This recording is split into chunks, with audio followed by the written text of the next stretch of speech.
And I want to let you know, it actually doesn't even hurt his feelings. And it doesn't threaten him that you say to him, Lord, I'm mad at you right now. He might even say, kind of like Martha, I understand.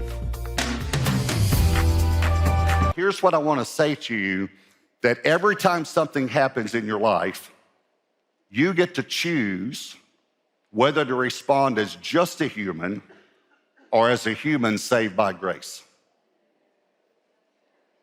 So you get to choose whether I'm going to respond with just my human emotion of fear or anger or resentment or, whatever, anxiety or worry, or you get to choose to respond as a human saved by grace with trust and faith and joy, even though you might still experience some other emotions, right? So I got 3 points, obviously. Here's number one: quiet or busy. Quiet or busy. And let me just give you a little bit of a bottom line so you can be looking for this. When stress and worry and anxiety, something like that comes into your life, do you respond by getting quiet with God for a little while first, or do you respond by getting busy? If I just get busy, I can take my mind off of it. The problem is, that's a little bit true, but when you finish doing what you did, the worry's still there. The only one who can take care of the worry is Jesus. So you got Luke chapter 10, verse 38. Now it happened as they went that he entered a certain village. That's Bethany, by the way. And a certain woman named Martha welcomed him into her house. We believe that Martha was a widow, and this was her house. And she had a sister called Mary, we believe a younger sister, who also sat at Jesus' feet and heard his word. This word heard means absorbed. It's more than just hearing, it's an understanding of the information, not just hearing the information. Absorbed his word. But Martha was distracted with much serving. Now, I want you to notice the word much, because why was it much serving? We have this idea that Jesus traveled around with 12 guys, so it was 13 guys. First of all, 13 men in your house would be much serving, okay?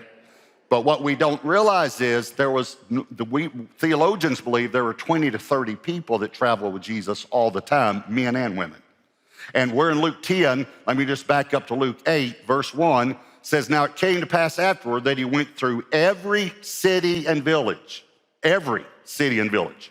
preaching and bringing the glad tidings of the kingdom of God.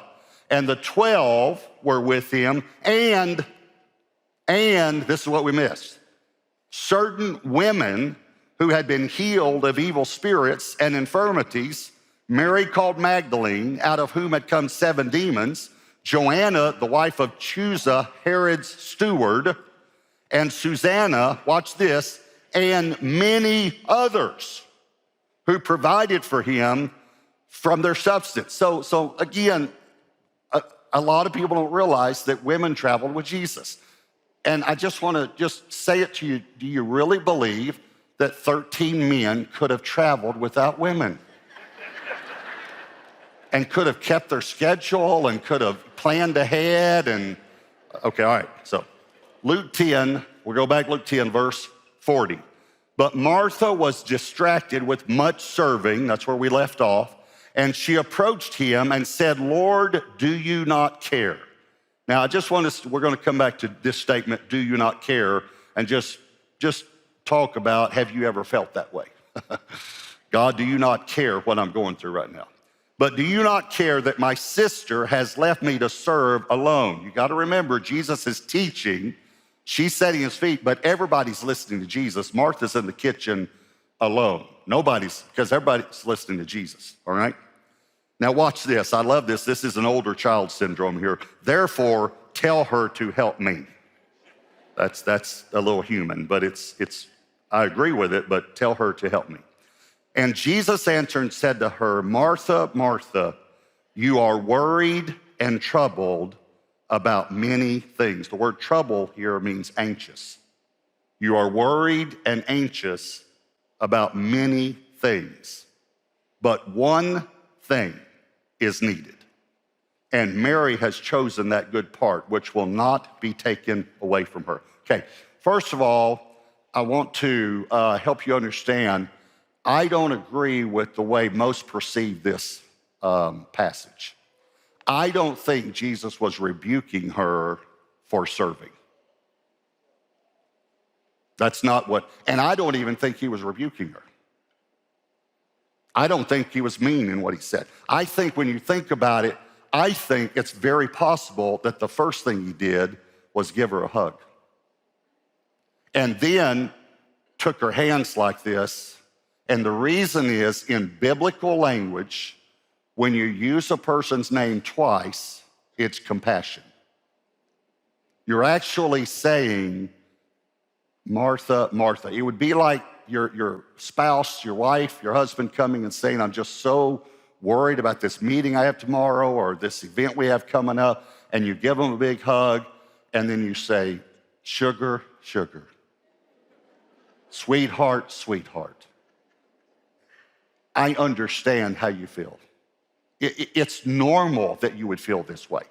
This is what, I just want you to see this as differently than maybe you've seen it before. I think Jesus is saying, Martha, I understand, I get it. But do you not understand that the one who can multiply bread is sitting in your living room?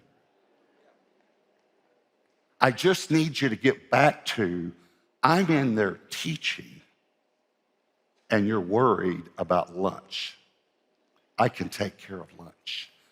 Now, again, I'm not putting Martha down because I have a tendency to get worried and troubled about many things. I have a tendency to get stressed.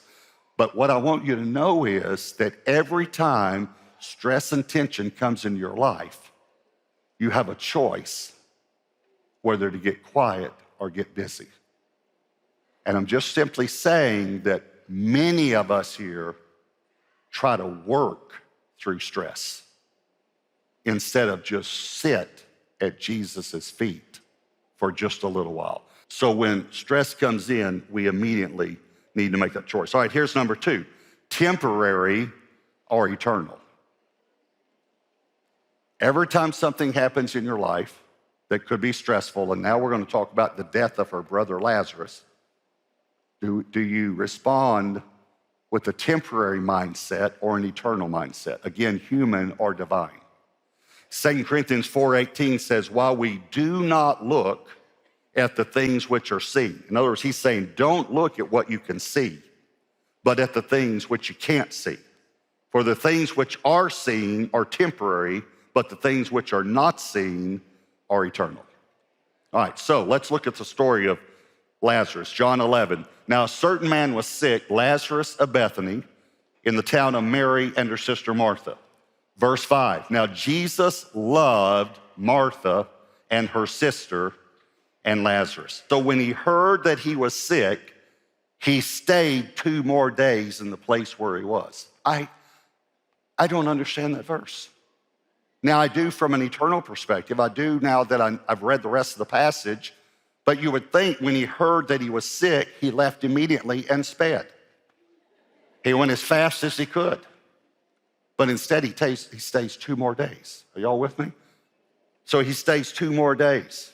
And then verse 11, then he tells some things to his disciples. And then in verse 11, these things he said.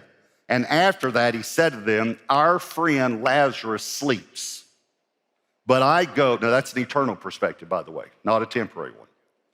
But I go that I may wake him up. Then his disciples said, the humans, Lord, if he sleeps, he will get well. However, Jesus spoke of his death, but they thought he was speaking about taking rest and sleep. Then Jesus said to them plainly, Lazarus is dead. Idiots. And I'm glad for your sakes. Notice, I've never seen this before. I'm glad for your sakes, idiots, that I was not there, that you may believe. Nevertheless, let us go to him. Then verse 20. Now Martha, as soon as she heard that Jesus was coming, went and met him, but Mary was sitting in the house. How many years has she been sitting in the house now? It's the same thing. Martha is serving, Mary is sitting. Again. Now, you know what this shows? It shows different personalities. So the brothers died, Martha's working, Mary is contemplating. What I'm trying to say to you is, I'm not rebuking you if you're a person that says, I need to get busy. Not at all. I don't think Jesus was rebuking Martha for being busy. I think he was instructing her that you can get busy all you want, but if you never sit at my feet, you're not going to get over this. That's what I want to help you understand, all right? Verse 21. Now Martha said to Jesus, Lord, if you had been here, my brother would not have died. Now, I'd like for you to commit that to short-term memory. Lord, if you had been here, my brother would not have died, all right? But even now, here's a divine response from Martha. So we always lift up Mary and put down Martha. Here's divine from Martha. But even now, I know that whatever you ask of God, God will give you. Well, that's good. And her brother's been dead 4 days. Jesus said to her, your brother will rise again. Martha said to him, here's a human response, and human's not always bad. It's just normal. I know that he will rise again in the resurrection at the last day. Jesus said to her, I am the resurrection. There's one of the I ams we covered last week in John. I am the resurrection and the life. He who believes in me, now I want to explain this to you theologically, though he may die, he shall live. And whoever lives and believes in me shall never die. Okay, now, here's the thing though, see, because I'm grammarian, I like grammar. I listen to words. The words jump out at me. Okay. He who believes in me, though he may die, will live again, and he who believes in me shall never die. Okay, which one is it? Is it though he may die or shall never die? Okay, let me explain to you. It's both. It's what I'm preaching on, divinity and humanity. See, as a human, you're going to die. But as a human that's been born again, you're never going to die. You're just going to transition to a new location. That's the difference. So that's how both of these statements are true. So now look at verse 26. He said, do you believe this? She said to him, yes, Lord, I believe that you are the Christ, the Son of God who has come into the world. Okay, that's real familiar to something we read a few weeks ago that Peter said, I believe you're the Christ, the Son of the living God. And Jesus said to him, that's divine. You didn't get that on your own. So I'm just showing you that Martha makes the divine responses in John 11. I believe you're the Christ, the Son of the living God. I believe. Then verse 32, then when Mary, this is what I told you to commit to short-term memory a moment ago. Then when Mary came where Jesus was and saw him, she fell down at his feet saying to him, Lord, if you had been here, my brother would not have died. Exact same words. You can go back and read them later if you think I missed one. Exact same words. Now, again, I think we take this negatively. Possibly they were not even saying it accusatorily.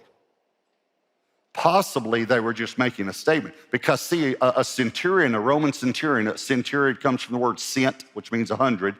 So they were over 100 men. This Roman centurion comes up to Jesus and says, Lord, if you'll speak, my servant is sick, and would you heal him?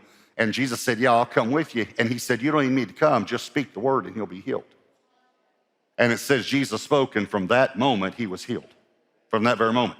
Okay, so they could have been saying, Lord, if you had been here, my brother would not have died, but I know you couldn't get here, your schedule, or whatever, but I wish you had been here, or I wish you had heard about it because, then maybe you could have just spoken the word and he would have been healed. Possibly, though, they were a little upset. Possibly they knew that they had sent messengers and that Jesus stayed 2 more days. Possibly there's a little bit of the Martha from earlier, Matthew 10 when we read, where she said, do you not even care? I'm just saying, maybe they weren't saying it in a bad way, but maybe they were. Now, the reason I want to bring that out is this is the way we feel sometimes. And I want to let you know it's actually okay to say it to God. And I want to let you know it actually doesn't even hurt his feelings. And it doesn't threaten him that you say to him, Lord, I'm mad at you right now. He might even say, kind of like to Martha, I understand. Possibly they were saying, you could have intervened, but you didn't. Now, I want you to think about it, because sometimes when we go through tragedies, and I'm not trying to bring up a painful memory for you, but that goes through our humanity, our human minds thinking, Lord, I heard about people getting healed, and yet my son didn't get healed. My sister didn't get healed. What I want to say to you is, it's okay for you to say it. And I actually think he would rather you say it to him than just think it. And by the way, he knows what you're thinking anyway. So I think they were trying to I think they were expressing their hurt and their disappointment. And that's okay to do that. See, we have this temporary or eternal. I'm gonna use the board here for a minute, okay? So this is, the first time I ever heard this was just reading a theological book years ago. This line is going to represent eternity, all right? The reason it has an arrow on both ends is because eternity is not from now on. Eternity is it's always existed is what the word eternal means, okay? All right, so that's eternity, okay? The line. I'm going to put a dot. Let me do it let's say like that, okay? That's your life. And let's just say you live to be 100 years old. And so if that was 100 years, and I made the dot really bigger, but somewhere in here is like 10,000 years, 20, 30, 40, 50, 60, somewhere you get to 100,000, then somewhere in here, maybe over here you get to, it's not up to scale, to 1 million, and then 10 million, and you people over there to 100 million years from now, okay. So there we go. All right, here's my point. What's most of your focus on? The 100 years or eternity? What are most of your thoughts on? Here's a good one. What are most of your prayers about? This is the old saying, Pastor, you've quit preaching and gone to meddling. This is what we think about, pray about, have emotions about most of the time, is this dot instead of eternity. Every time something happens in your life, you can make a temporary decision or an eternal decision. And this is what John 11's about. He's trying to help them to understand that. All right, so then let me hit just a little more about Jesus understanding death. And again, I think we misinterpreted this passage. John 11, verse 35 is the shortest verse in the Bible. Jesus wept. Would y'all like to memorize a verse in the Bible tonight? Today, huh? You want to do that? You ready? Jesus wept. You just memorized a verse in the Bible. It's got a subject and a verb, and that's it, all right? Then the Jews said, see how he loved him. Okay, I don't think he was weeping over Lazarus' death. And all you gotta do is back up 2 verses to see what he was weeping about. Verse 33 says, therefore, when Jesus saw her weeping, that's Mary, and the Jews who came with her weeping, he groaned in the spirit and was troubled. When he saw humans, who had just lost someone they loved, weeping, not just crying, weeping, he groaned and was troubled. The word groaned here means to snort with anger. Like, just makes me mad when I think about it. And then the word troubled here means agitated.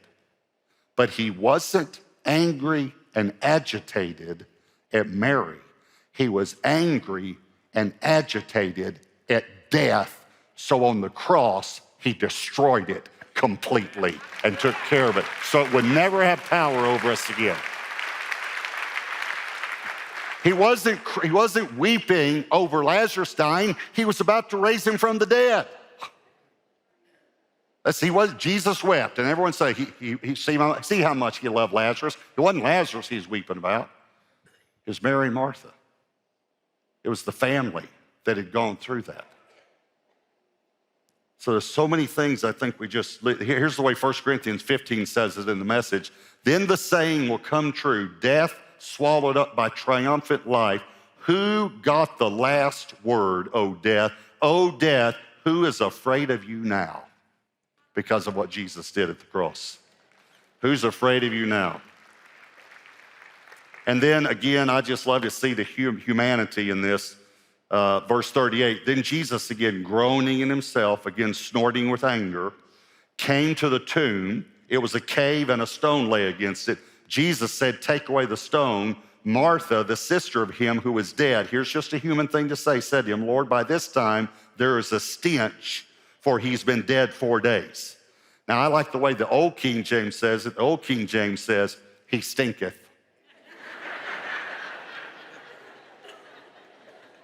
He stinketh. It's kind of like you say to a baby, oh, come here, let me, oh, what, Mom? Okay. She just gives a human response. He stinketh. All right, so that's 2. Here's number 3, and it doesn't take long to cover this. Human turned divine. I want to show you that you might do something that feels completely human to you, and yet it actually turns into something divine. Now that was John 11. Here's John 12, verse 1. Then 6 days before the Passover, Jesus came to Bethany, where Lazarus was, who had been dead, whom he had raised from the dead. There they made him a supper. Now watch, this is not a surprise. And Martha served. But Lazarus was one of those who sat at the table with him. Then Mary took a pound of very costly oil of spikenard, anointed the feet of Jesus. Matthew and Mark says she also anointed his head, and wiped his feet with her hair, and the house was filled with the fragrance of their oil. And then remember, Judas got mad about it. He said this could have been sold for a year's wages, given to the poor, and he didn't care about that because he stole out of the money box. Verse 7, but Jesus said, let her alone. She has kept this for the day of my burial. And Mark 14 says, she has done what she could. This is why I want you to know. Sometimes you might think what you're doing is just human, but it's just what you can do. She has done what she could. She has come beforehand to anoint my body for burial. Assuredly, I say to you, wherever this gospel is preached in the whole world, what this woman has done will also be told as a memorial or as an eternal thing. I mean, it's still being told today. Here we are over 2,000 years later, and I'm telling you about it today. This has become eternal, what she's done. By the way, this is the only anointing for burial Jesus' body had, because they had to get him in the tomb quickly because it was the Sabbath, the sun was going down, and so it says they showed up on the morning after the Sabbath, and they brought 100 pounds of spices to embalm his body, but of course we know he wasn't there. That's what Easter's all about, the resurrection, okay? So here's something she thought, I'll just do what I can.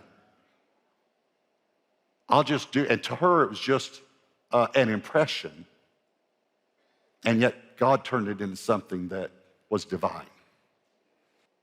We're humans, but you can do something that God, who is the divine, could use to touch someone else. Hey everyone, I'm Pastor Robert, and thank you so much for watching my YouTube channel. Be sure to share what God is teaching you in the comments below so that it might encourage others. And click the subscribe button and then tap the bell icon so that you'll be notified every time a new video is posted. And don't forget, you can watch full episodes anytime right here on my YouTube channel. Thanks again for watching.